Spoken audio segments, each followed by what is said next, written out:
आपका नाम क्या है? जैनब। चॉकलेट खाओगी? मैं अपने बेटे को चॉकलेट लेके दूंगा।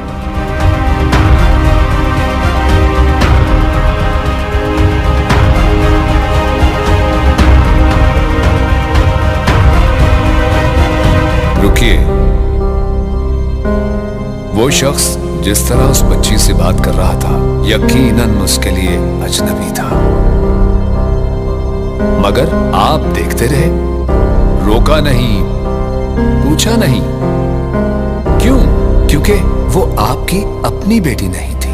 ज़ैनब भी उस दिन किसी के साथ ऐसे ही गई थी और आप देखते रहे, चुप रहे। काश आप उस वक्त पूछते, रोकते, अपनी आवाज उठाते, तो आज ज़ैनब